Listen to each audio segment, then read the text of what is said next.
Amigues i amics, sabíeu que cada europeu consumeix 14 tones de matèries primeres i genera unes altres 5 tones de residus cada any? Som conscients que els recursos són escassos i si a més no tractem correctament els residus que generem, estem destruint el nostre planeta? Des de les institucions europees estem treballant en una estratègia per utilitzar eficaçment els nostres recursos. Us parlo de l'economia circular, un tema que he tractat en profunditat com a representant del meu grup parlamentari, el Partit Popular Europeu, en un dels informes que el Parlament Europeu està elaborant. És un canvi de paradigma que consisteix a passar del sistema de produir, utilitzar i llançar a un sistema plenament sostenible de reduir, reutilitzar i reciclar els nostres recursos.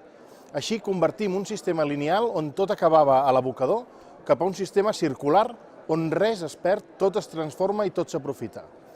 L'objectiu és generar un creixement sostenible, reduir la producció de residus i aprofitar tots els recursos. Així, també es fonamenta i es fomenta l'estalvi energètic i es redueix les emissions de gasos contaminants. A més, amb aquesta nova economia del reaprofitament, no només es crearan milers de nous llocs de treball, sinó que les empreses seran més sostenibles i s'impulsarà la competitivitat industrial i l'economia productiva.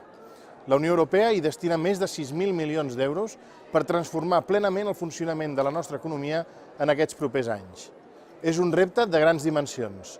Des de les institucions hi hem de seguir treballant per fer-ho possible, però és cosa de tots, des de casa, des de les empreses, des dels municipis. La situació del planeta i dels seus recursos ens interpel·la. No hi ha temps a perdre. Cal que ens hi comprometem tots pel bé de les futures generacions. Moltes gràcies i fins aviat.